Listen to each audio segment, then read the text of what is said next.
You don't need to know my name.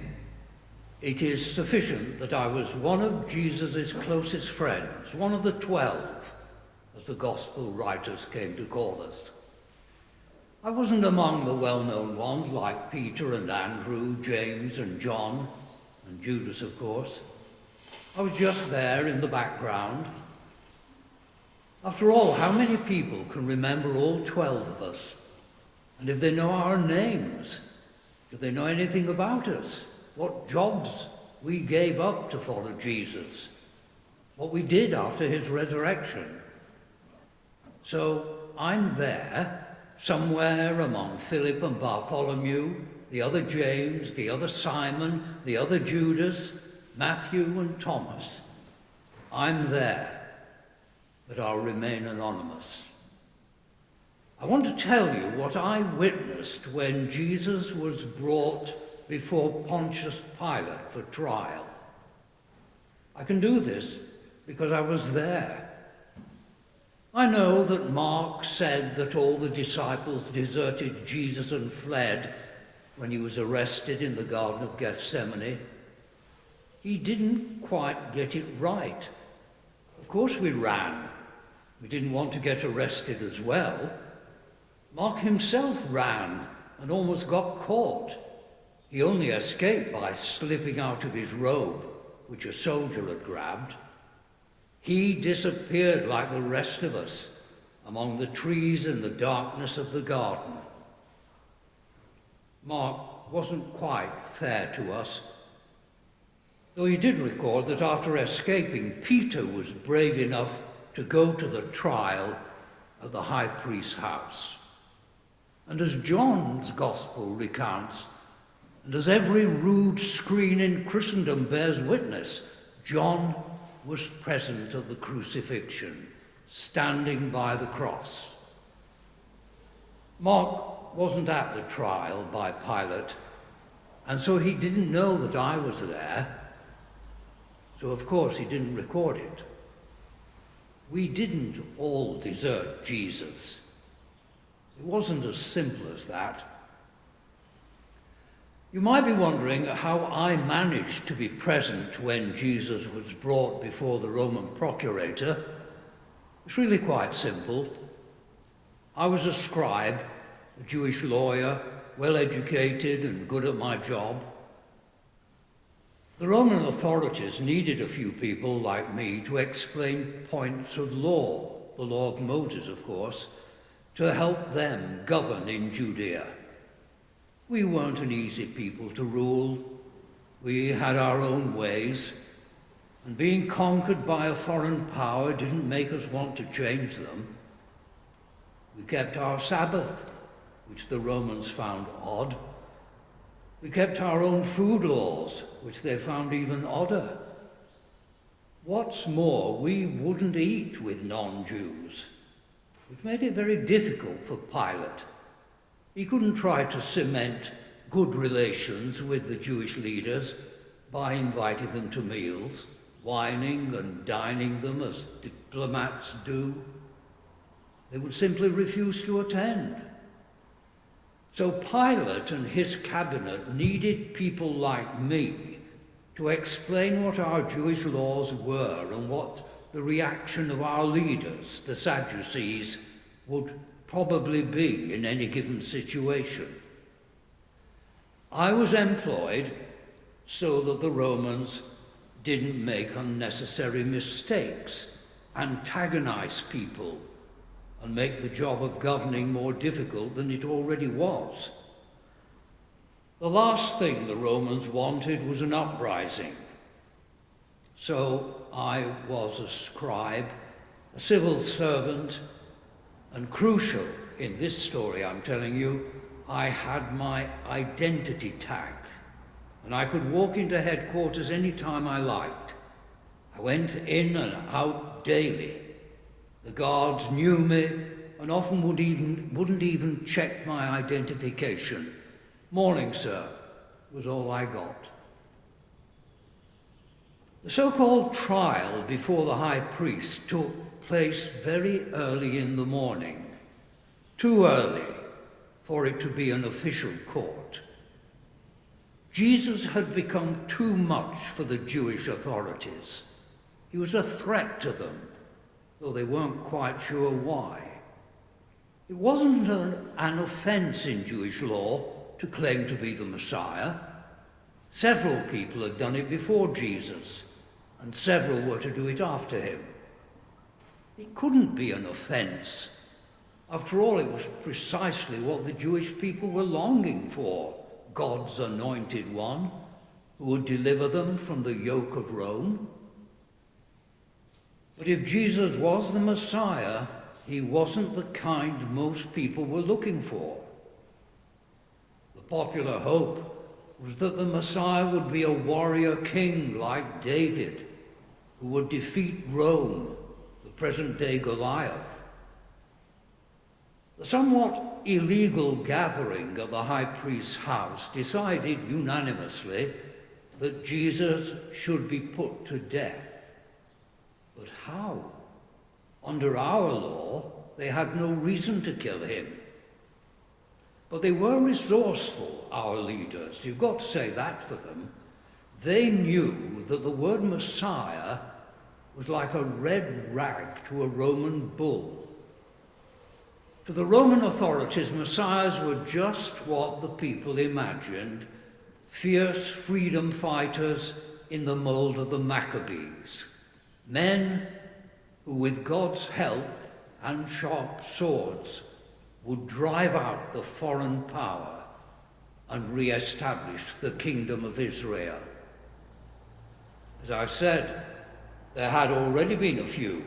Judas the Galilean had been such a self-proclaimed Messiah, and he had built up a considerable following. Over the years, before and after Jesus, there were several such messiahs, and the Romans hunted them down and killed them and their followers. Our ruthless and clever leaders, knowing that they had no reason to condemn Jesus to death under Jewish law, decided that it would be sensible to draw the procurator's attention to the fact that many of Jesus' followers talked of him as the Messiah, though it wasn't at all clear that Jesus had ever claimed any such title for himself. And he certainly had never given the slightest hint that he was interested in an armed rebellion. It was still early when people began to come out of the high priest's house. What have they decided, was the question on everyone's lips.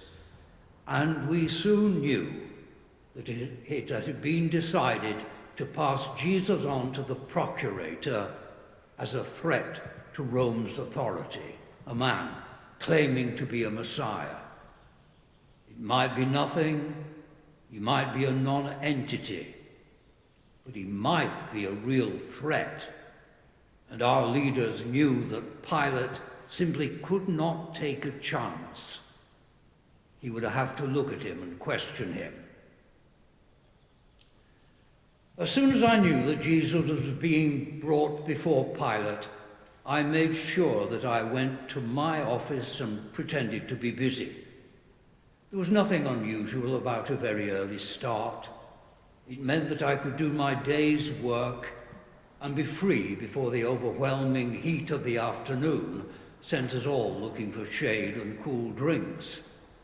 What's more, Pilate himself liked early starts and early finishes too. So I was there and waiting when Jesus was dragged in. Thank goodness no one was looking at me. He hadn't been treated gently since the arrest in the garden. His face was bruised and bloody. His clothes were torn and dirty. He'd lost one of his sandals, and he had been up all night. He looked weary. I'd seen him tired before. I'd seen him anxious. I'd seen him angry and disappointed. But I'd never seen him looking like this. It was as if he were no longer interested in anything that was happening to him or around him. He seemed detached. Frankly, I couldn't see him making much of a defense of himself. He didn't seem to have the energy or the will. We all waited for what seemed a long time, though I don't suppose it was more than half an hour. The court officials, heads together, sorted out technical details.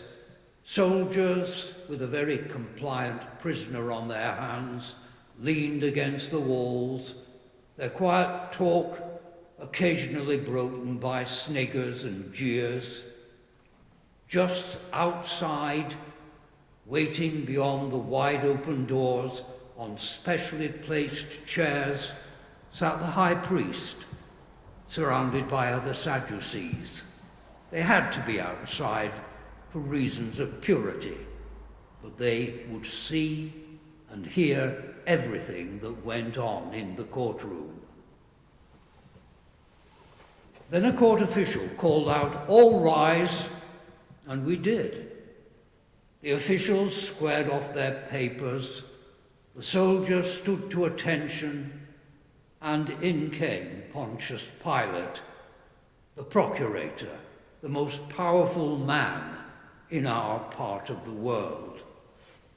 He looked a powerful man, short, with broad shoulders, fresh from his bath, hair gleaming, skin shining, perfumed and dressed immaculately in his military uniform. He was the embodiment of authority and power of Rome. Clearly, he was not a man to be trifled with. He didn't even glance at Jesus. He sat down, accepted papers from the chief clerk, and briefly looked at them. Then he looked at Jesus, and slowly he smiled, speaking very quietly and slowly, almost as if to a child.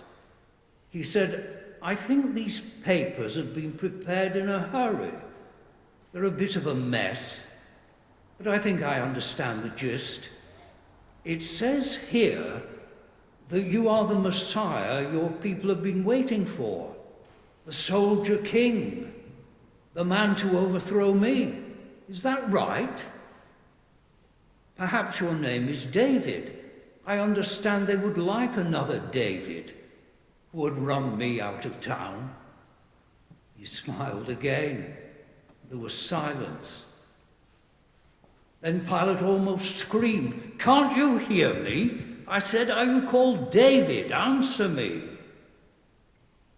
Even in the quietness of the courtroom, we could hardly hear Jesus as he replied, "I'm not David. I'm called Jesus." "Ah, Jesus. I'll remember that," said Pilate. Then he snarled, "And what about my other question? Are you deaf or stupid or something?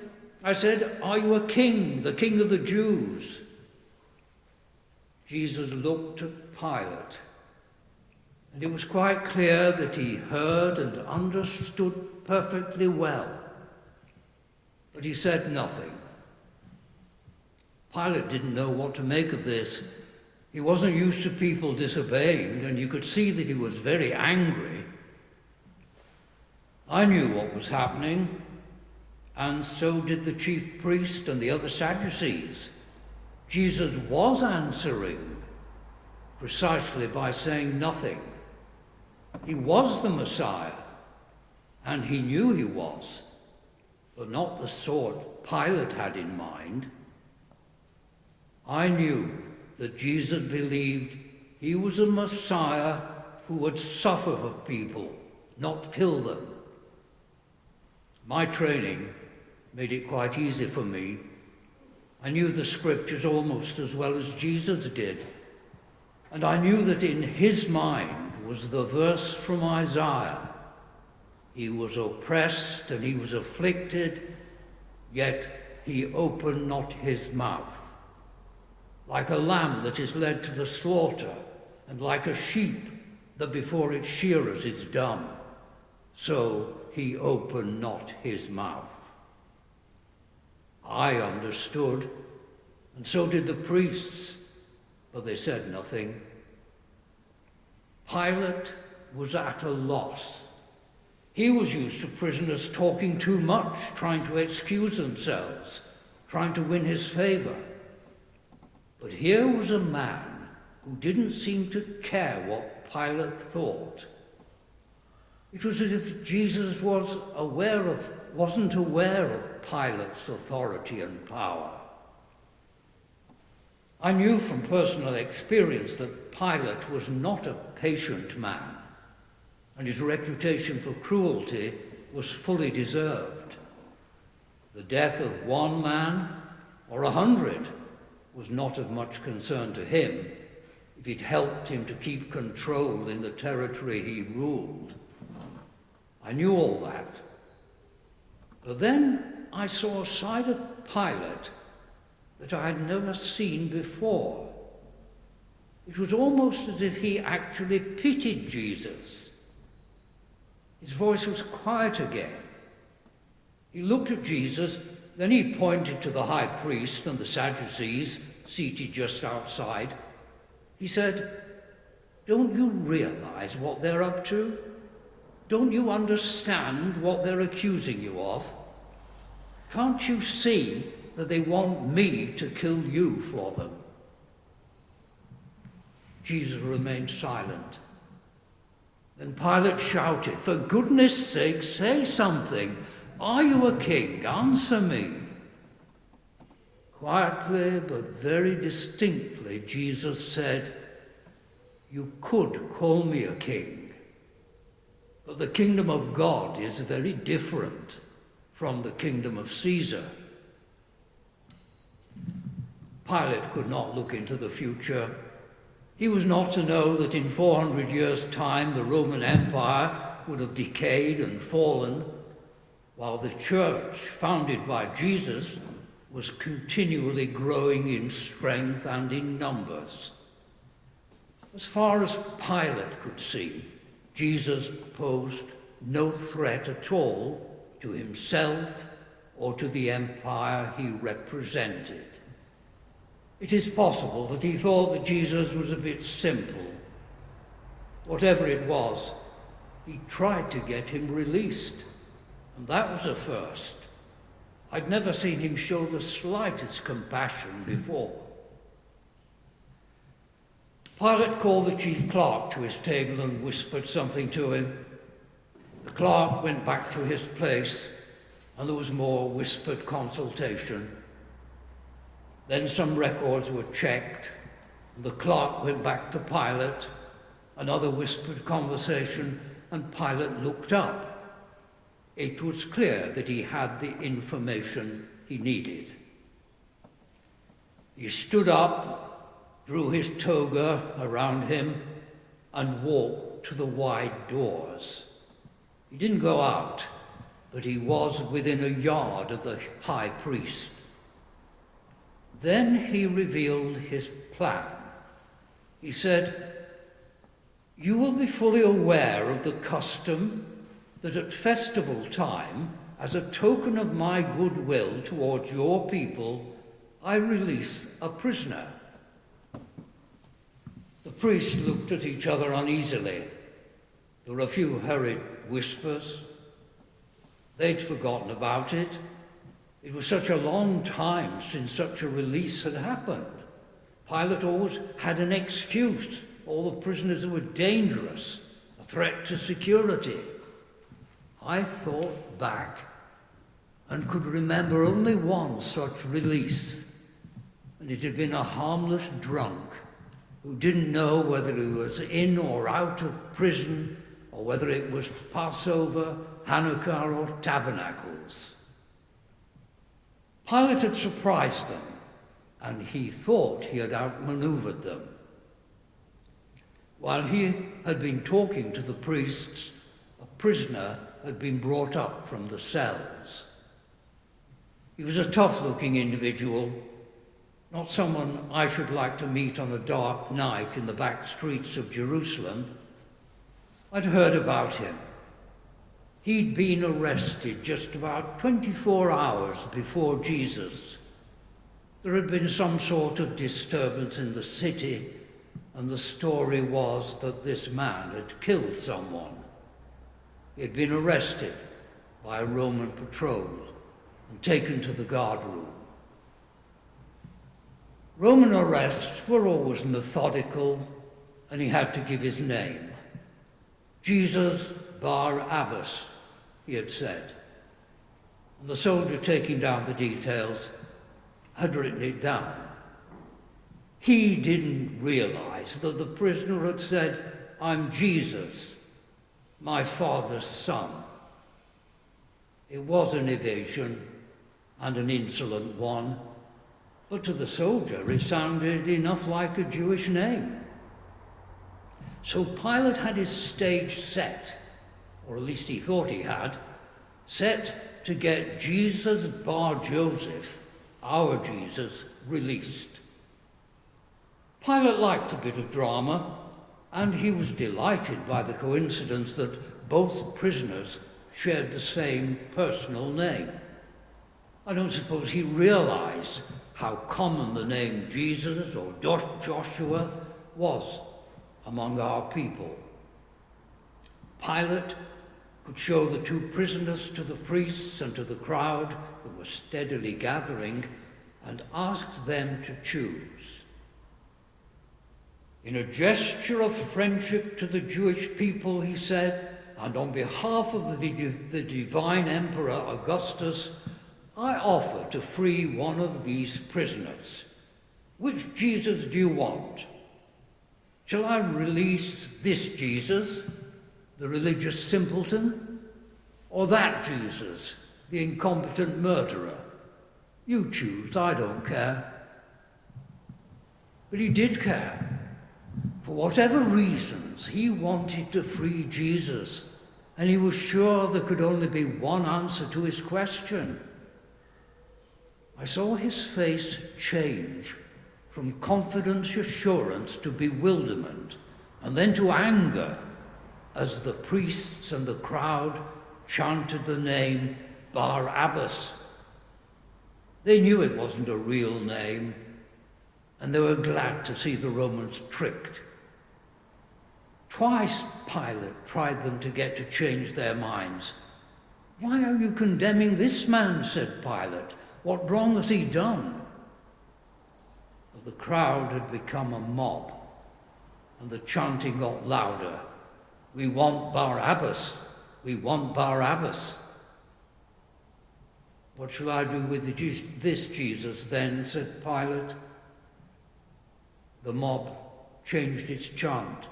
Bloodlust was on them. "Crucify him! Crucify him! Crucify him!" Pilate nodded to the guards. Barabbas was taken out. I don't know what happened to him, but my guess is that he wouldn't be a free man for more than 5 minutes before he was picked up again on some charge, real or imaginary. And when he came before Pilate again, there would be no second chance for Jesus Barabbas. With Barabbas out of the way, Pilate looked at Jesus, shook his head, and gave up. "Bring me the papers," he said. The clerk brought them over, and Pilate scribbled a signature. Then he paused, thought for a moment, and said to the clerk, "Make sure the notice on the cross says King of the Jews."